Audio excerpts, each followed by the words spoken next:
exciting. It's amazing. So did you have any idea when we started these that we would do 50 and then keep going? Never. I thought we were just doing a little PR just to get, buzz going about Dulcimoon happening. And then what happened, right? I mean, our conversations were really amazing. They were amazing. So I'm DJ Morris. That's Erin Mae. Yeah. And we are excited to be presenting some excerpts from some of our favorite, but not our only favorite. Exactly. Dulcimoon Talks. There are 40. By the time that you get this, there will be 49 talks. And it's just been something that started as a PR, campaign, ended up collecting, archiving Dulcimer history, one woman's story at a time. Yeah. And telling the stories of women from every generation, which has been really powerful. The ways that the stories intertwine and interconnect across the generations has been really powerful and beautiful. Yeah. And our list of people we still want to talk to is even longer than the list of people we have already talked to. So we have no intent of 50 being the stopping point. We're just getting started. We are just getting started. And so I am very happy to have reviewed many of our videos and come up with a clip or two from several of them. We have some fun musical moments with Erin Mae and Heidi Muller and Tina Gugler, right? And and also Elaine Conger did a fun thing for us. We got that. We have great inspirational information about teaching and learning mindset, about community connections, lots of stuff about how special the Dulcimer community is. Yeah, it absolutely is. Yeah. So we're happy to be presenting these for you as our 50th talk since June of 2022. Enjoy.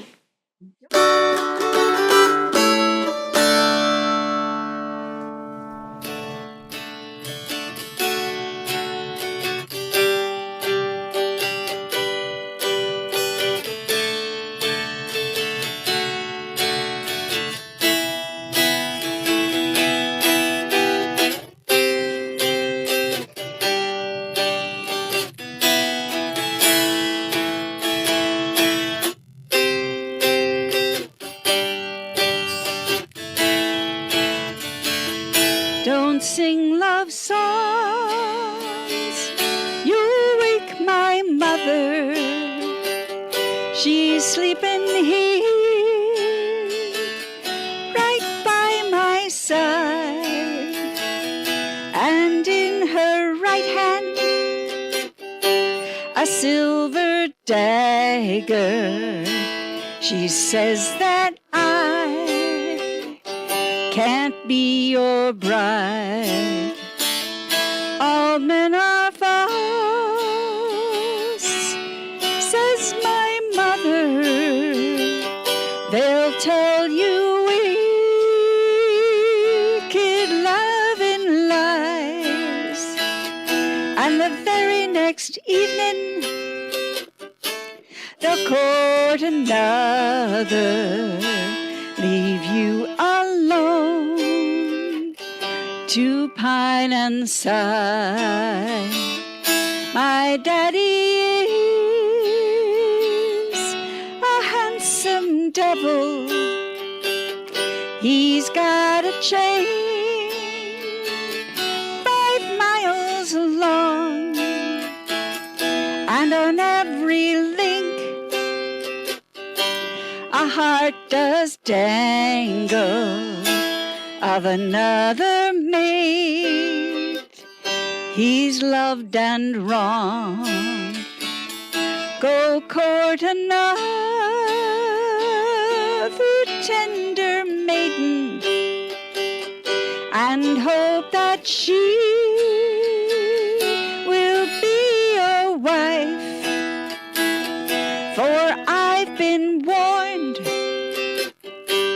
and I've decided to sleep alone all of my life.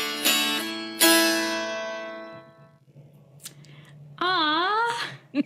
There's also a David Grisman and Jerry Garcia recording of The Dreadful Wind and Rain that has the ending where they make a fiddle out of the younger sister at the end of it. So they make the fiddle out of her finger bones and they make a bow out of her hair. And I never realized that they were the same story until I recently was doing research on that one. And I was like, oh, it's all the same story. Yeah. In the one that I do, her breastbone becomes a harp and her hair becomes the strings. Ah. Oh. And the reason that they find out is that someone, the minstrel who found her in the mill pond dead, took her breastbone and her hair and created a harp.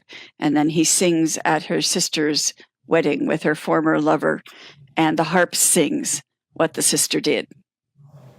Wow. Oh, there's some redemption in that ending. I don't know.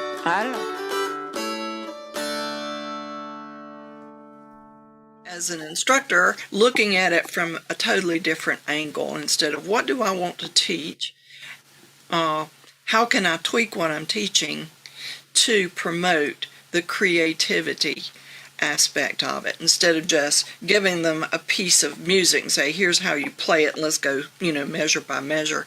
Here's a song, what can we do to add some harmony or another piece to it or more chords, and let them create. And I just think that's very liberating. And something I'm always preaching. Tab is not the gospel, it's the guide. Yes. Yes. I usually tell my students, if you're playing what's on the paper, you're doing it wrong. I like that. Start there. That's good. It's helping you get somewhere, but don't end there. That's not the stopping point of this process. I think, when the four of us started talking about this, so it was about a year ago. Yeah. And I can't help but think about what's happening in the United States right now with the Supreme Court. And here we are. I mean, it's just like, how I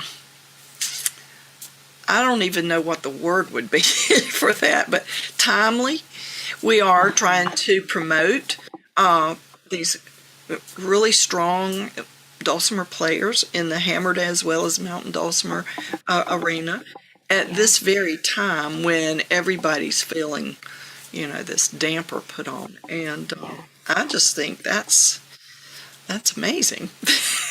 Yes, go DJ. DJ had that vision to pull us together and was able to look even a year ago and say, I think this is a need in our community to kind of spotlight this. And wow, I'm grateful for that. I know. And who knew? Just so timely. Yeah, yeah. So another person I think of is Katie Moritz.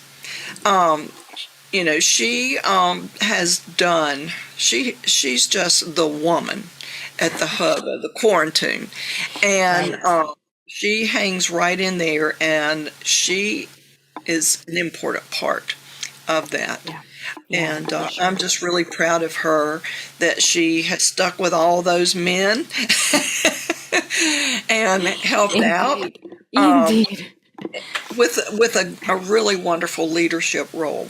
And her name comes up quite often now because of her work with quarantine. And so many thousands of people have reaped the benefits of quarantine since we've been in this pandemic. And she's been an important part and should be recognized for that. Yes. And I happen to know that she also has done a lot to help some of the other festivals, some of the like regional festivals, put their festivals online, and has spent a lot of time working in the background of those events where, her name doesn't necessarily appear, but she created systems for a lot of those festivals. And so she's working away in the background and sometimes isn't getting the spotlight for the work that she's doing, but she's been a very important part of the online community building around these dulcimer festivals.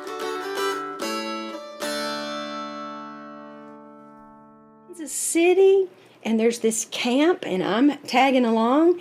And of course, everybody knows I'm a musician. Larry was already getting me up and performing a couple of songs with him in his sets. And they said, "Can you teach something?" And I was like, "Well, I don't play this instrument yet, or don't play it that much. What could I do?" I realized that when they were playing in jams, they weren't able to hear chord changes. That somebody had to tell them.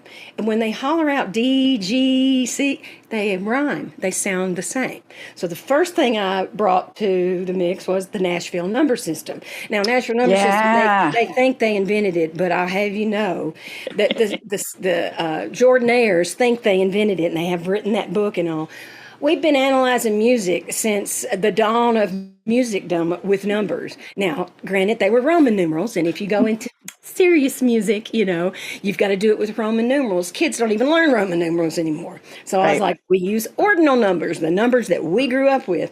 So once you learn how to identify chords and hear those changes, it makes sense. So I thought I could teach that. I'm not reinventing the wheel of what is already being done that I could see in the dulcimer community. So I was teaching them how to hear the one chord. The one chord in any key sounds like home. It's your pillow. It's your temperature. It's your bed. You're in control. The 5 chord, because of the notes that are in a 5 chord, it contains the leading tone, which is a do, re, mi, fa, sol, la, ti. Nobody wants to end there, right? Where does it pull you? Home to do. So the 5 chord has that note in it. So it doesn't matter what key you're in. When you're on the 5 chord, it sounds like you're at a bad motel. The motel has bed bugs. Nothing's right about it. You want to go home. Usually on a 5 chord, it's leading you back home. There's this sense of incompletion. I can't stop there. But the 4 chord, which is the other primary chord, there's 3 primary chords in any key, and that's the chords built on 1, 4, and 5. Anytime you're on the 4 chord, it has this feeling of a nice B and B. And if you spell the letters, you really see how it's a relation to the 1 chord, because it has the name of the key you're in that 4 chord. So let's just say we're going for the teachable moment now. We probably didn't want to go here, DJ. I think you're teaching this class at Dulcimoon. That's what I think. And that's how that here chord, there chord, that's just how this all came about, was Kansas City, because I just taught it off the cuff. So I was explaining, okay, what's the main chord you guys play on the dulcimer? Well, we all know that's a D on the mountain dulcimer. And then I explained to them how to spell all 3 notes of a complete D triad. We don't normally get to do that on the dulcimer unless we play a different shape of a chord. So I explained how that's D, F sharp, and A. We already talked about the 5 chord, D, E, F. A is our 5. So when you spell out those 3 notes in an A chord, A, C sharp, there's that note that leads us back home, and E. So A is in that D chord. First cousin, right? You get to the G chord, our 4 chord, we play that a lot. G, B, D. D, it shares the name of the key you're in. No matter what key you're in, this works on the 4 chord. So the reason it has a feeling of rest is because it has home base in it. It's like a sibling. It's closer than a first cousin, genetically. So although in a jam, people aren't going to just stop on a chord and let you figure it out. That's one way to learn to hear. I think this could be your new theme song, DJ. All right, here we go. I see a Dulcimoon horizon. I see women on their way.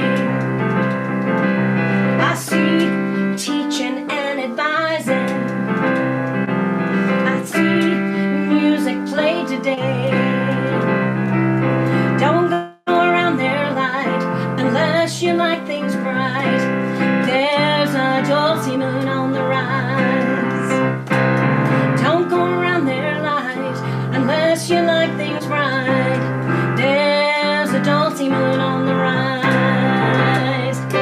There's your theme song. Oh my goodness. I love it so much.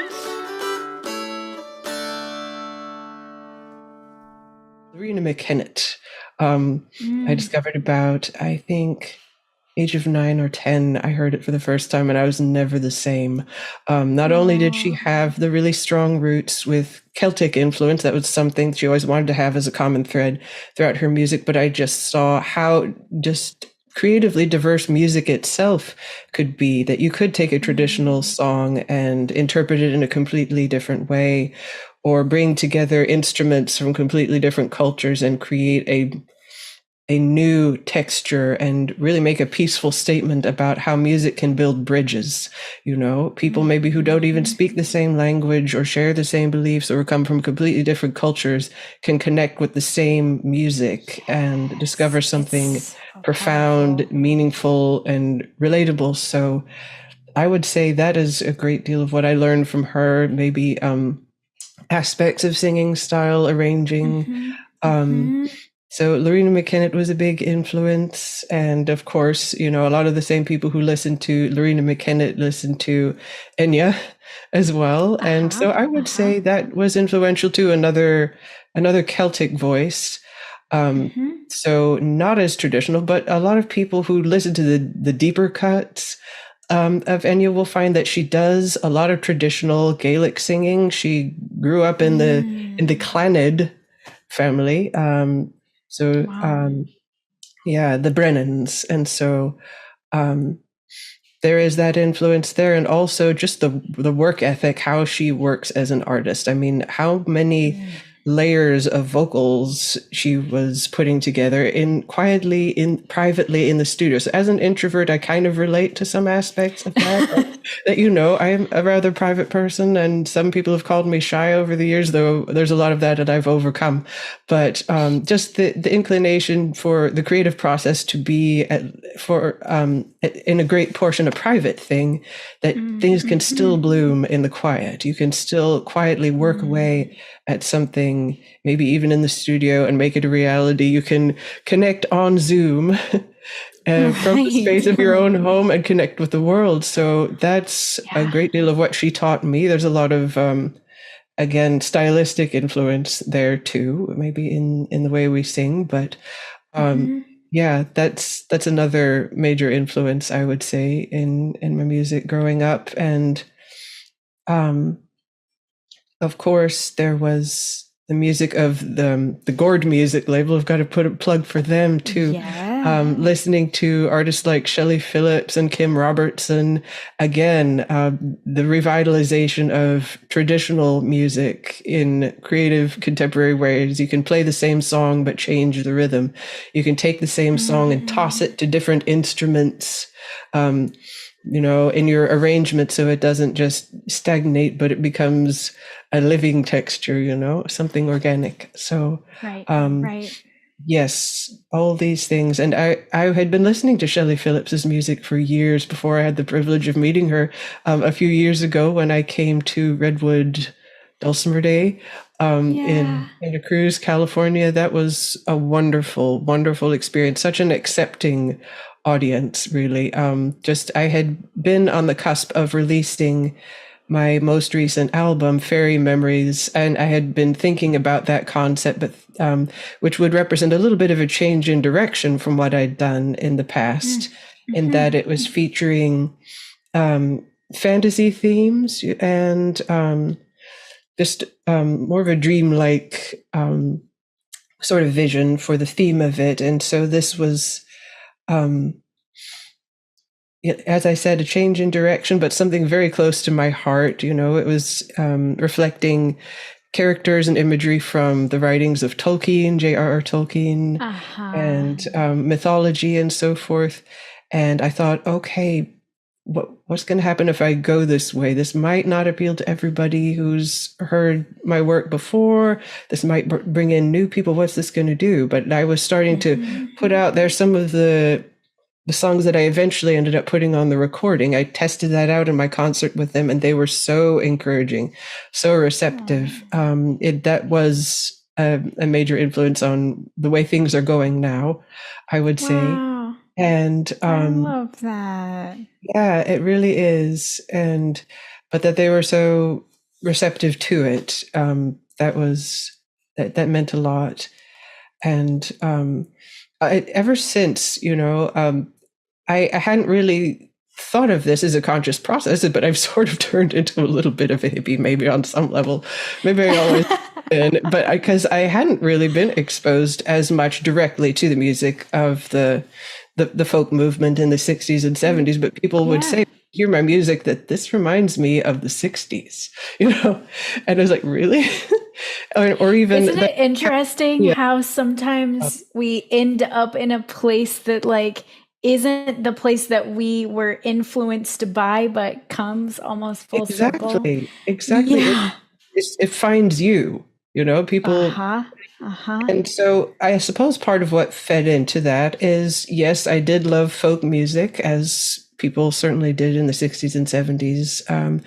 And I was an English major, and I loved literature growing up. So a lot of these literary references would sneak in. And I guess this is what would remind people of things like Donovan and the HMS Donovan, or things like that, the literary aspect of it, with a little bit of Eastern influence here and there. Everybody who's heard my track Phrygian Sunrise knows I was kind of having an almost sitar moment there.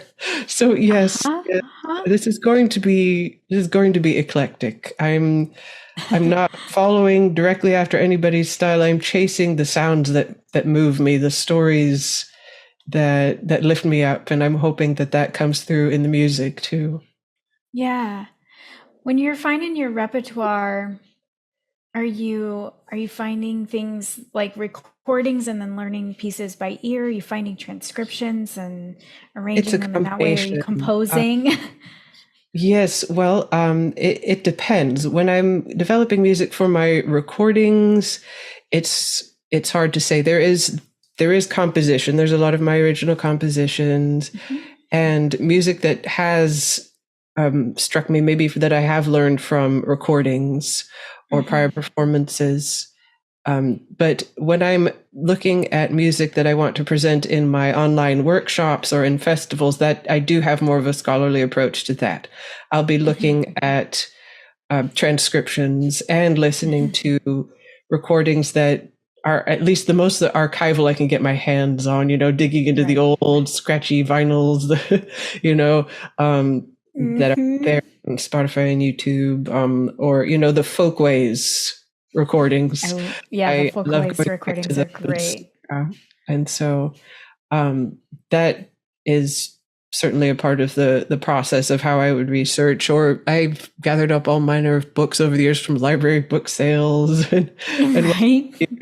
and so sometimes when I'm searching for a theme, I'll be just thumbing through the materials, but it's also just like, what am I feeling, that I feel drawn to according to the seasons of the year, because when I have a workshop, I want it to be connected as fairly often with what's going on in the year. So we will have a Midsummer's Daydream or an Irish Harvest Festival and things like that. So sometimes the theme will come first, and then the material gathers. Or if the well's running dry, okay, what do we have out here? That's it.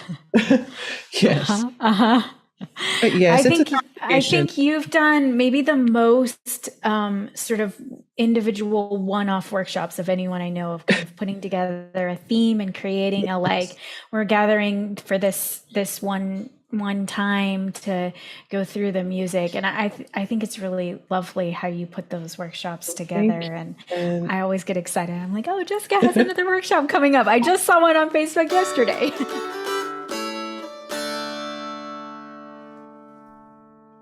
I was not an experienced teacher for this instrument, for hammer dulcimer, but I was young and enthusiastic and cute. And I think I think the thing that surprised me, I certainly had come through classical lessons, so I had a concept of teaching scales and technique, but the hammer dulcimer was really easy for me, the basics.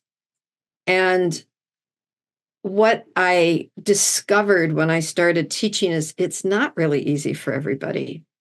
You know, and I had the advantage, as I said, of listening to the music a lot before I tried to start picking it out by ear. Yeah.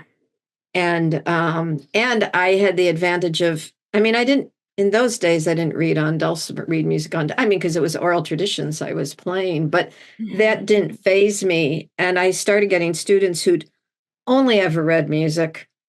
And the thought of trying to learn by ear was just, you know, terrifying. They said they couldn't do it. I mean, adults we're our own worst enemies when we're learning something new a lot of times. Yeah. We are think so we much can't do it because less we haven't patient done with it. ourselves when we're an adult trying to learn a thing than kids are. Kids just know. Yeah, it's well, gonna we take a make long these time. decisions that we can't do it because we haven't done it. You know, and my thing I've always said is, if you're reading music, there's nothing in the music that's actually making you play what's on the page. It's your ear telling you that you're playing what's on the page. So even if you're reading music, you are still using your ear. You have to be. You know, the notes do not control your fingers. It's the most uplifting work in the world for me. I mean, it's incredible to see the power of music in action. You're with people in some of their most vulnerable, delicate, sacred times of life. Yeah. And also the hospital workers are like the warriors in the trenches, you know, and they're so much fun. Oh my God. They're so great. They're just so happy to have the music. You're just showered with smiles and goodwill. Yeah. I think it's really It's great. important in a world where people are feeling more and more lonely, according to all the data and research. I feel like the dulcimer community is sort of this magical place where we aren't all alone. We're all finding ways of connecting with each other, and the instrument is something that helps us initiate that connection in a really powerful way that I think is really beautiful. We need that time together. I mean, that's what music does. It lets people be together very deeply and intimately and joyfully, even if they have really different worldviews. And we need to experience people as people on that human level, which sometimes other things get in the way. And music really opens up our hearts to each other. Yes. If we start from music, the rest doesn't seem as important. And then when we have those moments of disagreement, we can see past that to the good, beautiful hearts of the other people. Yeah.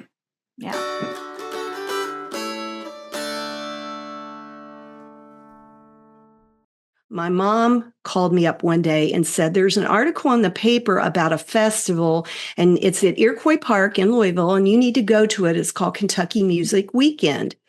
And she said, it says they have, you know, performers and workshops and stuff like that.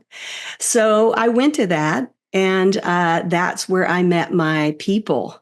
I sat under a pavilion, and Fred Meyer, who was my first dulcimer teacher, actually, at KMW. Fred and Leo Kretzner were sitting under a pavilion, and they were doing what was called a workshop, which was more similar to a demonstration. But the other people that were there had their dulcimers on their laps. So we were listening to Fred and Leo trade things back and forth and play a few tunes. And then at the end, Fred said, why don't we play something together with everybody?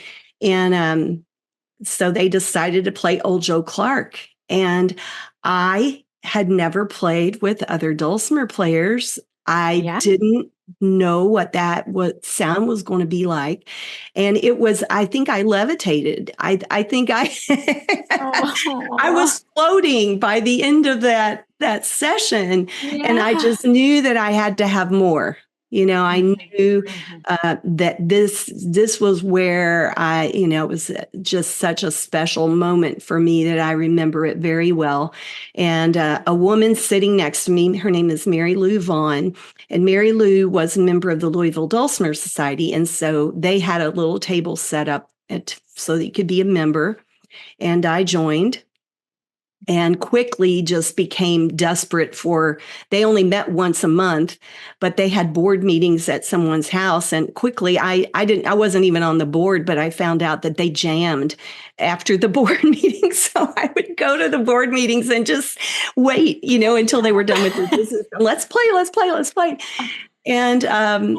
And so, and some of the people there, well, Janie Robertson was a big influence to me. Janie passed away a few years ago, but she was a dulcimer player, a banjo player, and a singer. And she and I ended up, just having this wonderful partnership of music together. And she really taught me almost every song that I know on the dulcimer. She was the newsletter editor for the Louisville Dulcimer Society for many years, and now I've taken the reins of that, and I feel like Janie sits on my shoulder and tells me things to put in the newsletter. Sometimes there are ways to do that. So anyway, Janie was a huge influence in my life, and just such a giving person, and just always so willing to sit knee to knee with me and teach me tunes. And so that was a big deal. I love how you describe, not only did you find people who played your instrument, but it's like, these are my people, and that feeling of like community and connection. Yes. It seems to be really baked into the fabric of people who play dulcimer are people who value that community and connection and are really good at making people feel welcome. And I think that's really beautiful and magical. It's one of my favorite things about being a dulcimer player is like the instrument is great, but the people, like you don't understand how wonderful the people are who play this instrument.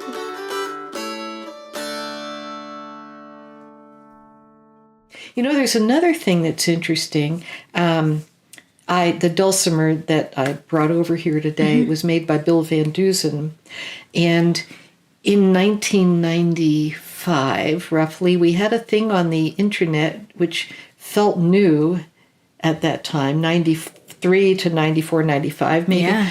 We had Sweet Music Index, which was the place to gather dulcimer information. It was like, it became an archive. Yeah. And instructors all around the country were contacted and asked to write little articles and put them in. And I wrote one on how to change strings, a written description of it. And so we had this thing where you'd get a downloaded digest at the end of the day of people's emails. And the idea got floated towards the end of 1995 about why don't we get together. And there was it was Lawrence and Beverly, I'm missing their last name, they're in Lawrence, Kansas, or were. They ended up in Mountain View, Arkansas. Anyhow, and Alan McFarland. Yeah, he's still in Lawrence, Kansas. Yes. Well, the idea was there's a bed and breakfast in Valley Falls. Let's get together. Who wants to come? Wow. And so in January, I said, I'll fly in. And I got picked up. Yeah. And, there were hammered players. There were mountain players. And we ended up, because the hammered players were so loud, the mountain players went into a bedroom and piled onto the bed and pulled everything in. And we all swapped instruments. And I played a Bill Van Dusen dulcimer, and I liked it. But I wasn't looking for a dulcimer. Right, and at the end of that weekend, he told me, you really like this dulcimer, and I made it for myself, and I should clean it up for you, but I'm going to send it to you. And you should keep it as long as you want, and if you want it, you just send me some money or we'll work it out. Wow. And he did this only knowing my address and how he could contact me on Sweet Music. And at the end of January, it showed up. And I wrote a song on it, and it became August, and I couldn't let it go.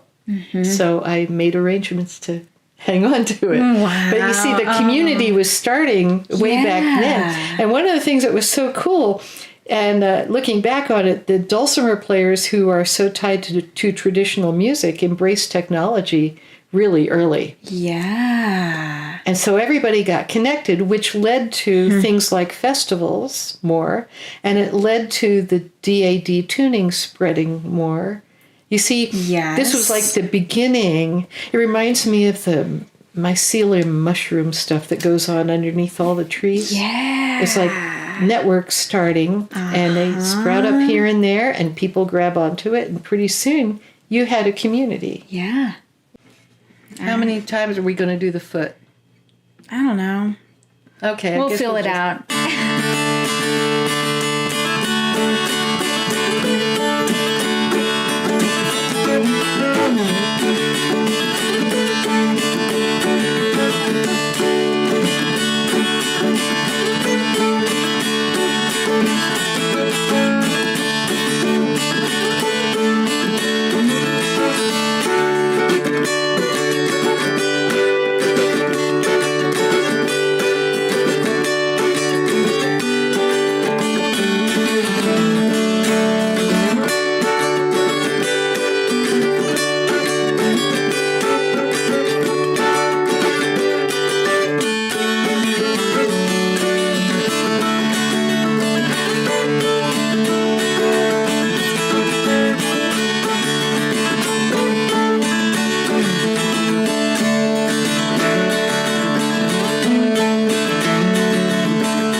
Oh, that's fun.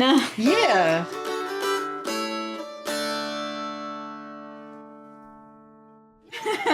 Okay, so here's a little John Stinson's number 2. Yeah, 1, 2, 3, 4.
You say that there's stuff that you're researching or looking at with the fieldwork and doing the data collection that is very relevant. Talk to me about that. So my really kind of the big picture that motivates my research program is understanding how sea levels are likely to change in the future and how they're changing now. I call sea level rise a here and now problem because it's not some future thing that we might someday have to worry about. Florida is getting hammered right now by another storm, and those storms are always worse when your background sea level is higher. And the biggest uncertainties in future sea level come from the ice sheets, and in particular from the western part of the Antarctic ice sheet. So there's a section of that ice sheet that basically, when you think about glaciers, usually that reach the ocean, they kind of flow downhill and they reach the ocean, and when they melt back, they kind of melt out of the ocean and then they slow down, and it's a kind of a sad demise, but it's pretty predictable. Problem with the West Antarctic ice sheet is it's not really flowing downhill. It's so big that it just kind of flows over topography, and it flowed into a low spot and then up again. And actually, most of the West Antarctic ice sheet is sitting way below sea level, like a couple of kilometers below sea level. And so when you melt back, when you warm the ocean or change the circulation, both of which we've done in West Antarctica, and you start melting back the front of the West Antarctic ice sheet, as it retreats, it gets less stable. So instead of kind of melting out of the ocean and sitting there and being predictable, it gets into deeper and deeper water and bigger cliffs and things that can fall apart in ways that we've actually never seen before in the record that we have. And what we expect is that if we destabilize West Antarctica, and we're trying to understand whether we have or not, it will basically fall apart all the way back to the Transantarctic Mountains, and we'll get about 3 meters of sea level from that. Whoa. These are huge numbers, very, very important things. The whole Antarctic ice sheet holds about 57 meters of equivalent sea level. So if we melted all of Antarctica, all of the world's sea levels would go up 57 meters. Like, we're not talking small numbers here, but it also means that, so we're not going to melt all of Antarctica anytime soon, but even a small percentage matters a lot when you're talking about that much ice. And right now we're looking at areas. So we're studying a glacier, which is part of West Antarctica. It's kind of a fast flowing part of it. It's a little bit bigger than Florida. So we're talking huge areas. It's really difficult to get the data we need. They're really remote places, and our computer models are catching up fast, but there's a lot we don't know and don't have in our models yet. So we know the direction it's going. We understand the physics. We know, kind of where it's going, but trying to constrain exactly how quickly those changes are likely to happen is a really difficult thing to do. So that's what I'm part of this huge community that's trying to figure out how quickly this is happening. When I was in Antarctica, so summer in the Southern Hemisphere is over, our winter in the Northern Hemisphere, which means that we were there for Thanksgiving and Christmas and New Year's and all that kind of stuff. And I really struggled. It was my first time really being away from home for the holidays. And we're all out, it was just 11 of us on the team camped in the middle of nowhere in Antarctica. And my whole team was like, why didn't you bring your dulcimer? We could have Christmas music. And I was like, how am I going to bring a dulcimer to the deep field in Antarctica? Like, this is not a reasonable thing to do. But I missed it, and they missed it. It would have been really wonderful to have that music. And so I came back and I contacted Sam Rosetta. And I said, Sam, I missed my dulcimer. I need some. Can you build me something that I can take to the field? And he did. We spent about a year really going back and forth with designs and thinking about what would work and what wouldn't work and why and how to take care of it, all that kind of stuff. And he built me the most beautiful little travel instrument, carbon fiber travel instrument. And it turned out to be the last instrument that Sam Rosetta ever built, because we suddenly after that. What a story. Yeah. So I haven't been back to the Antarctic yet, but Sam's dulcimer will go to Antarctica someday. Yeah. So you have music. I do. And thank goodness. a side of my life that balances me. Some of it is that existential dealing with what it is we're seeing all the time, and some of it's the practical. It's between the teaching and the research, and I'm still fairly new in my position here, and we're transitioning back into in-person teaching and all this kind of stuff. It's been a really, really rough semester, but it's a tough job. It's a whole lot more than 40 hours a week, for sure. And having that music side is just in that I guess more mundane, practical way of I need that to get me away a little bit from the stress of the job. I'm sure many people feel the same, is that it's an escape from the stress of day jobs. And some people talk about the flow, being in the flow of whatever their art is, whether it's writing or visual art or music or dance, and being able to just be present with that in the moment. And that is one of the gifts I feel like music teachers bring to our students is here. It's not about getting it right. It's about doing it. Exactly. Yeah, no, I always talk with my students about how part of loving your instrument is loving your practice time. It's not something that we practice for the sake of someday being able to enjoy our music. I mean, there's a little bit of it. From time to time, I work on exercises that I don't particularly enjoy, but it is important to recognize that as part of the reward of being a musician is getting to spend that time practicing and making that just as much of a goal as a performance or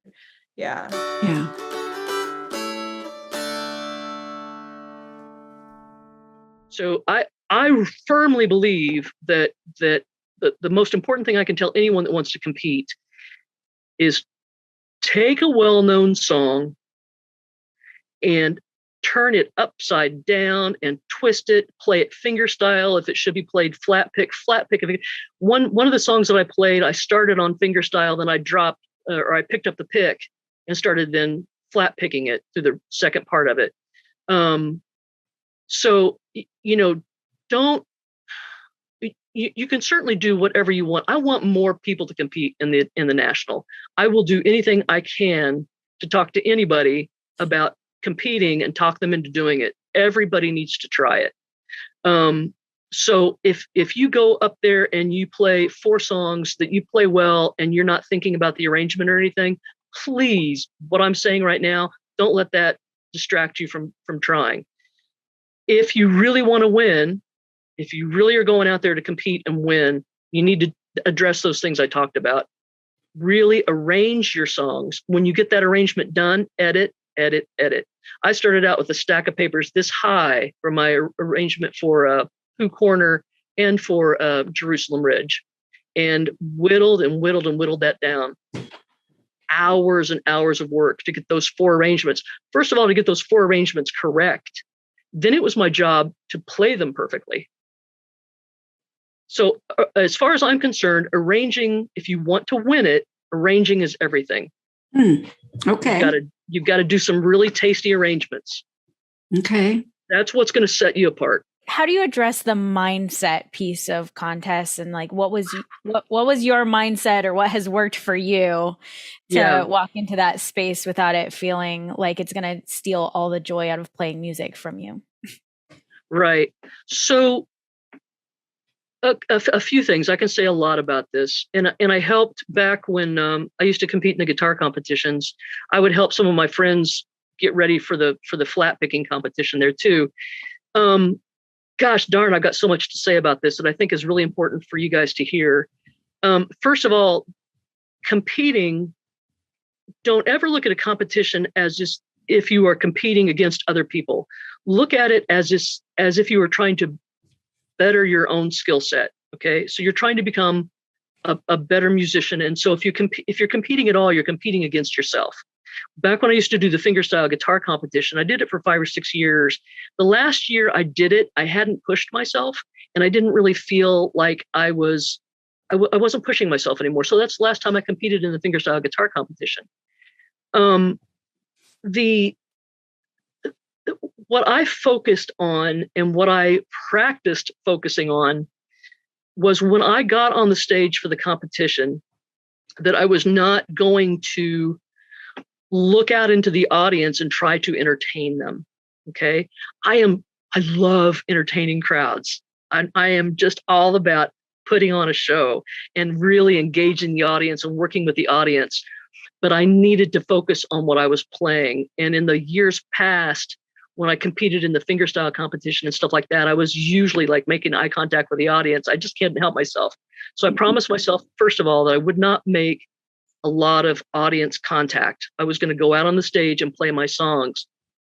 The most important thing here is that two of the things that really inspired me to compete, there were three things that really inspired me to compete this year. I turned 60 and I wanted to do this for myself because I have such reverence for the national title and Winfield in general. I thought, I'm going to do that as a gift for myself for my 60th birthday. One of my beloved first cousins died very suddenly of a heart attack, and she was a huge supporter of my music. And for those of you who don't have pets, you won't understand anything about this, but I lost one of my cats, and that just blew me out of the water. So I felt like I needed to get through the death of my cousin and all of the deaths. I've had a lot of family loss over the past few years with the pandemic and everything. To move myself through that, I wanted to go into a place of deep meditation.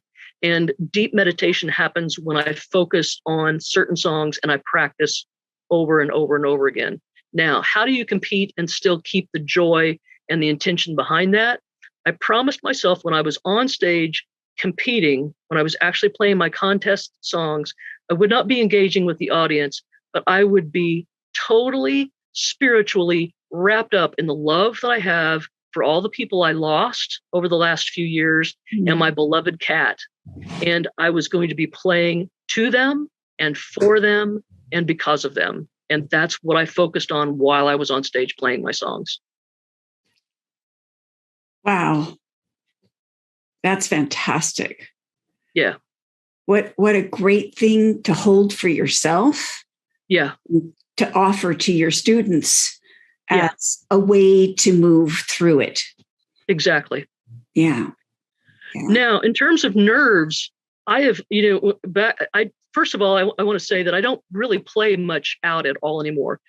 I stopped in my 50s, mid 50s. I stopped really performing a lot just because it's a different kind of bit. You've got to campaign like you're running for an office when you're doing gigs all the time, like I used to do.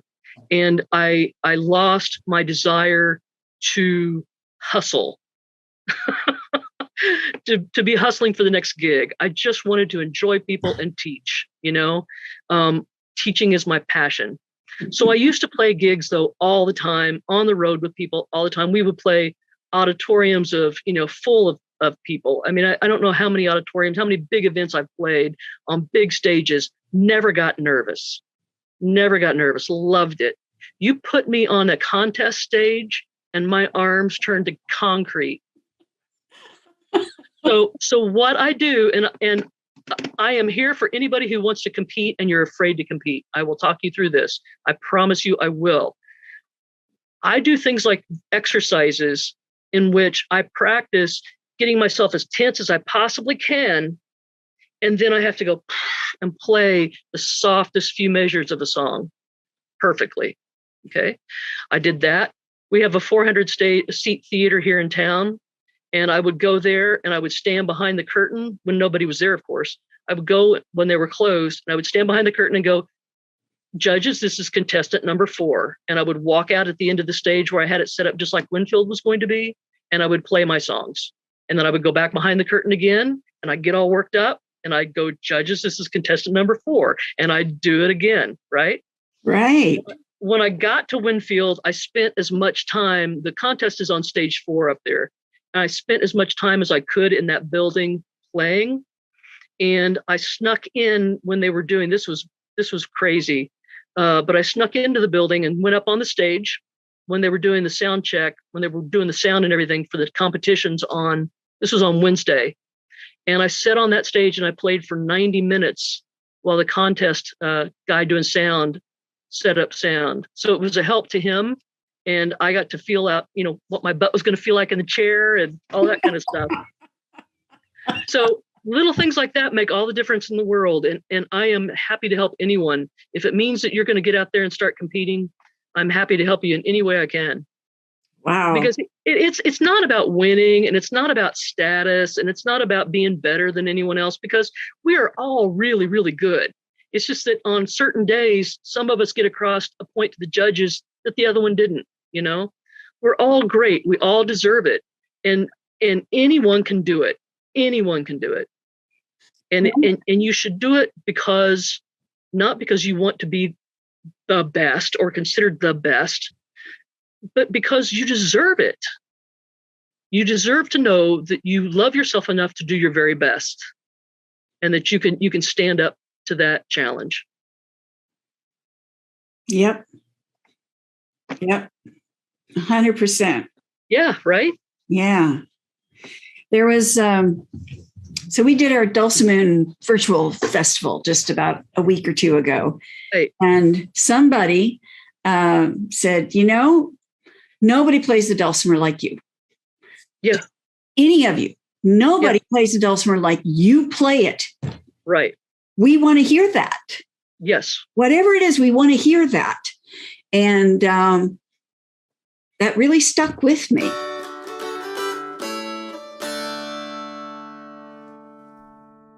Jane Doe. No, Jane Doe. Yeah. Haunting. Yeah. Haunting. Chills up my spine. And you played the band jammer with it, which was amazingly perfect for that tune. That's an amazing true story.